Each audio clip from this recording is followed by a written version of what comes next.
Sa aming mga kababayan sa buong mundo.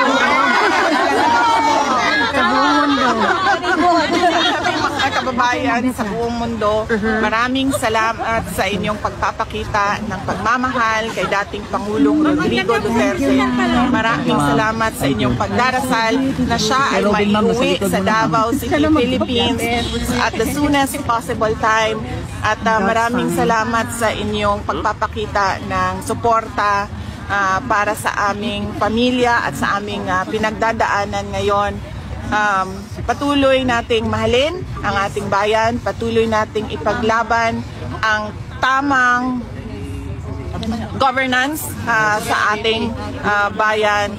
At kayo ay mag-ingat kung saan man kayo na parte sa mundo at lagi kayong magdasal. May God bless you. Thank you.